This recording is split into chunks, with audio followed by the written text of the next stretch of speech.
Ye shall receive power. June 14th, Daily Devotional by Ellen G. White. Global Mission. The Spirit opens doors. And this gospel of the kingdom shall be preached in all the world for a witness unto all nations, and then shall the end come. Matthew chapter 24, verse 14. The whole world is a vast missionary field. And yet, we who have long been established in the truth should be encouraged with the thought that fields which were once difficult of access are now easily entered. Every church in our land should seek for the revival of the missionary spirit. They should seek for steady growth in zeal and activity. All should pray that the indifference, which has caused both men and means to be withheld from the work, may be banished, and that Christ may abide in the soul. For our sake he became poor, that we through his poverty might be made rich. The office work of the Holy Spirit is to convince of sin, and I know that it is a sin for any one of us to be indifferent now. As we look around at the different fields that have been entered, we are led to inquire, what hath God wrought? What more could he have done for his vineyard than he has done?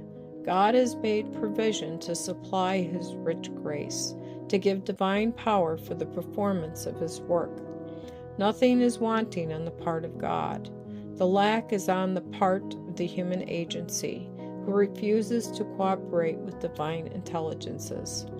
Through the plan he has devised, nothing can be done for the salvation of man save through the cooperation of man.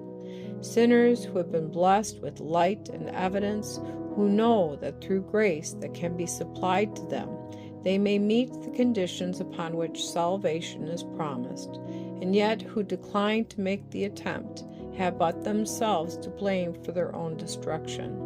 We feel that of such it may be said that Christ has died for them in vain.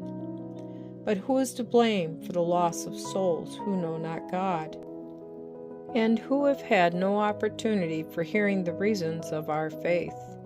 What obligation rests upon the church in reference to a world that is perishing without the gospel?